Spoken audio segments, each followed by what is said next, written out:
Assalamualaikum warahmatullahi wabarakatuh. Ladies and gentlemen, how are you today? First of all, I would like to introduce myself. My name is Bukti. I was born in Bandung in 1960s, and I have been working at BPK since 1996. We will discuss today about how to write audit finding according to standard in Indonesian language. Baik Bapak-Ibu sekalian, selamat pagi, salam sehat, salam sejahtera ya. Kita semua mudah-mudahan selalu dilindungi oleh Allah Subhanahu wa Ta'ala. Ini adalah sekilas biodata saya, lahir besar di Bandung dan di BPK sejak tahun 1996. Di Jakarta terakhir ya Bapak sekalian. Di Jogja 10 tahun, Surabaya 2 tahun, Gorontalo 4 tahun, Kalimantan Selatan sampai 6 tahun, dan Papua 3 tahun. Ya, saya mencoba untuk berkarir di BPK sampai nanti, dan sekarang saya sebagai penyedia suara di Bandung. Bapak sekalian, tema kita adalah bagaimana kita membuat temuan pemeriksaan yang sesuai dengan standar. Nah, sebelum kita mulai, saya ingin mengetahui Bapak Ibu sekalian, bagaimana sebaiknya kita cara belajar pada hari ini, apakah memilih serius, memilih santai, memilih tidak formal dan sebagainya. Silahkan ya. Jadi kita mainkan Mentimeter, ini adalah kodenya, Bapak Ibu sekalian silahkan diisi. Oke, sudah? Nah, ternyata ada yang menginginkan gembira, ilustratif, santai, serius, dan seterusnya. Mari kita sama-sama berusaha untuk mewujudkan ini. Ya, jadi partisipasi Bapak sekalian sangat menentukan berjalannya proses pembelajaran kita hari ini. Bapak sekalian, saya juga ingin mengingatkan bahwa materi bahan ajar sudah disampaikan di LMS, sehingga apa yang disampaikan di depan tidak perlu Bapak Ibu tulis kecuali hal yang penting saja. Baik, kita akan sampaikan secara ilustratif mengenai deskripsi, indikator hasil pembelajaran, dan tujuan pembelajaran yang akan kita lakukan pada kesempatan kali ini.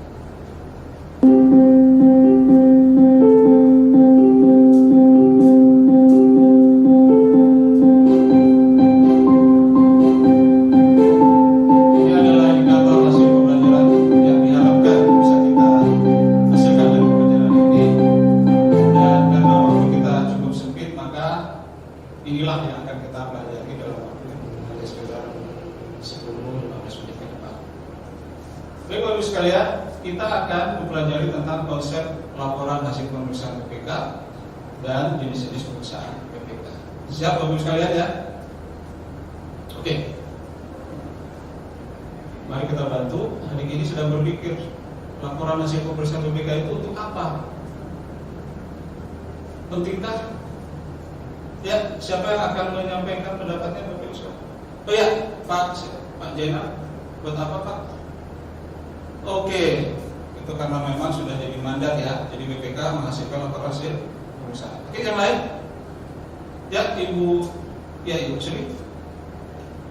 Pemberantasan korupsi, ya bagus sekali. Ada lagi yang lain?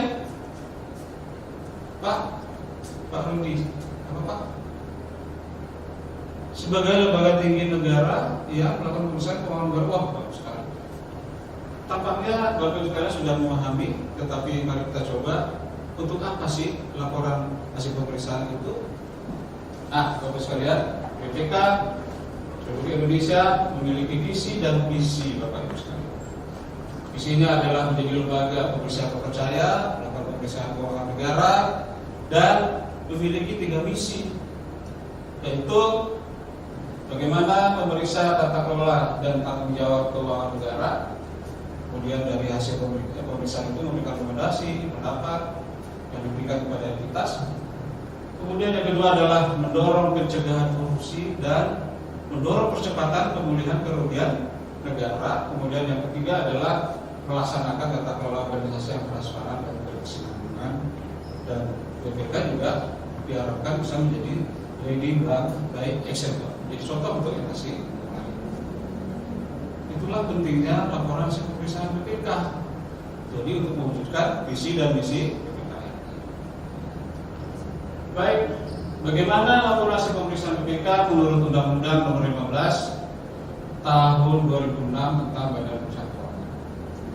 Jadi laporan hasil pemeriksaan BPK merupakan produk akhir dari aktivitas BPK dalam pemeriksaan atas data-data keuangan negara, ya, bagaimana tingkat kebenarannya, bagaimana validitasnya, bagaimana kredibilitasnya, dengan objektif dan profesional, sehingga diharapkan hasil pemeriksaan BPK yang nantinya akan menjadi keputusan BPK itu berkualitas dan bisa memberikan manfaat kepada masyarakat.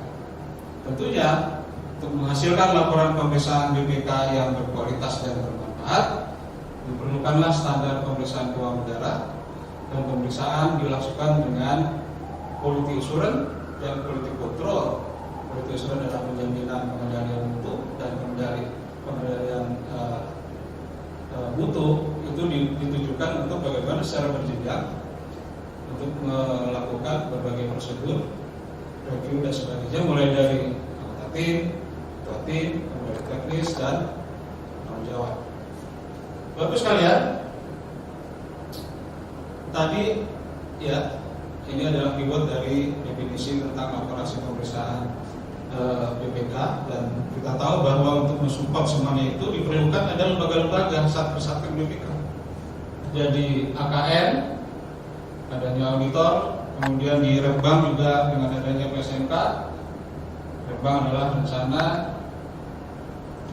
evaluasi dan pengembangan, ada PSMK di sana, rencana strategi manajemen kinerja, sehingga diharapkan kinerja satker meningkat. Kemudian EPP, evaluasi pemeriksaan dan pelaporan, yang menghasilkan HPS 2 kali dalam 1 tahun. Kemudian dari bank, ada juga Biro TI untuk e-audit dan database.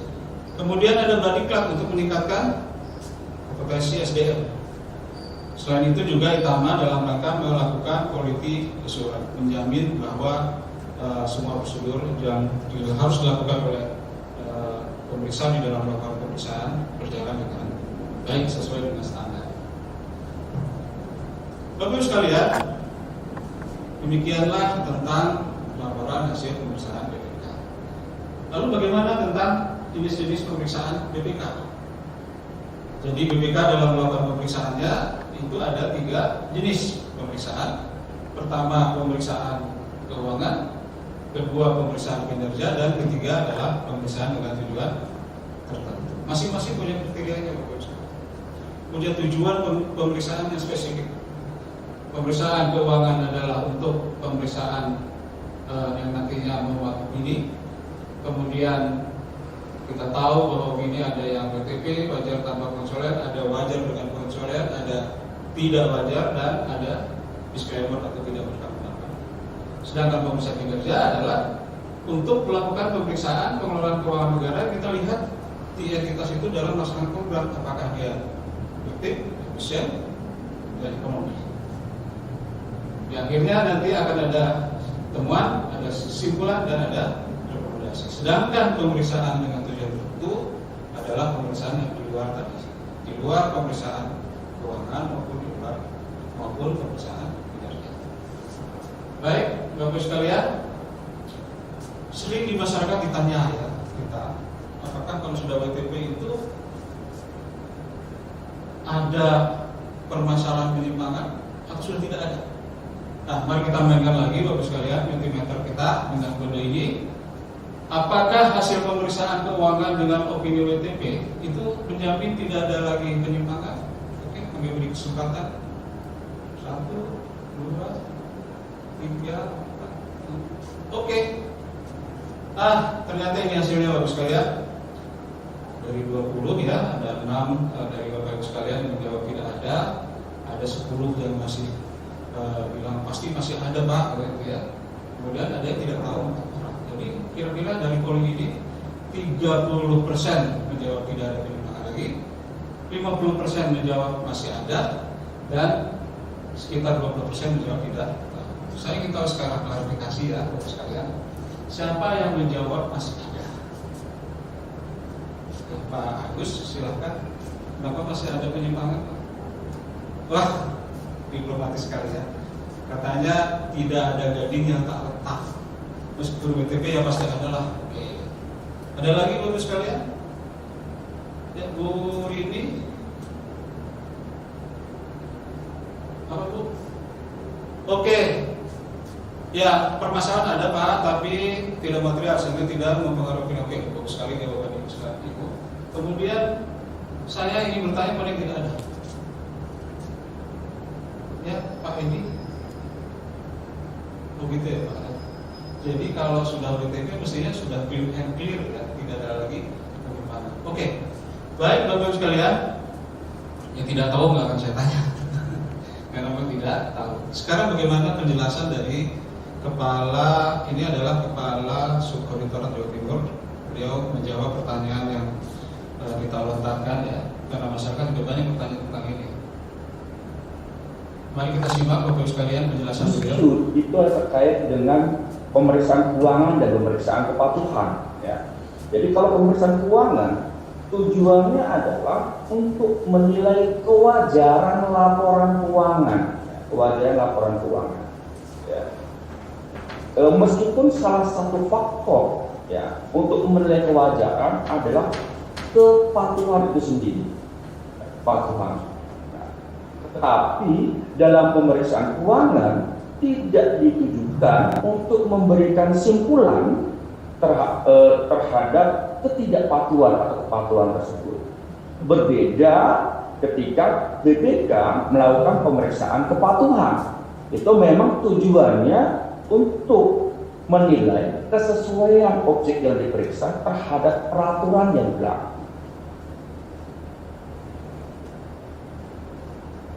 Nah, Bapak sekalian, jadi sesuai dengan penjelasannya bahwa pemeriksaan BPK itu memiliki tujuan spesifik. Sekiranya ada pertemuan yang berupa ketidakpatuhan di dalam keuangan, maka akan dilihat kewajaran, bagaimana pengaruh terhadap kewajaran laporan keuangan. Jadi masih ada ya Bapak sekalian, tapi tidak material atau signifikan. Kepatuhan juga demikian, dan audit dengan kinerja misalnya itu juga demikian. Jadi bisa saja satu entitas begitu BTP tapi kinerjanya belum begitu bagus, kita sampaikan tidak bisa misalnya dalam sebuah program, dan kalau memang ada permasalahan di audit kepatuhan kita tetap akan permasalahan. Jadi tergantung dari tujuan pemeriksaannya. Baik Bapak Ibu sekalian, kita lanjutkan.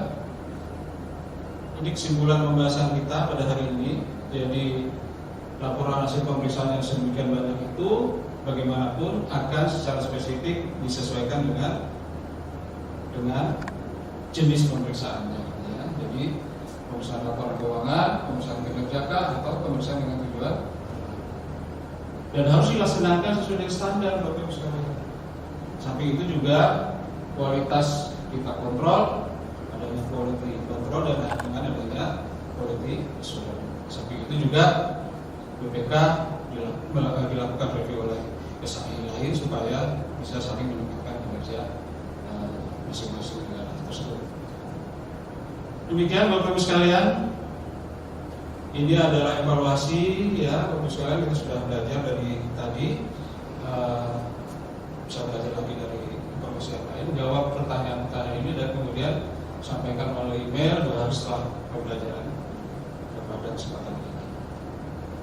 Terakhir kami akan menyampaikan ketua KMM Sunan Kalijogo, ini mungkin baik juga untuk meningkatkan supaya kita lebih bermanfaat, bahwa ibu urut hidup adalah kenyataan.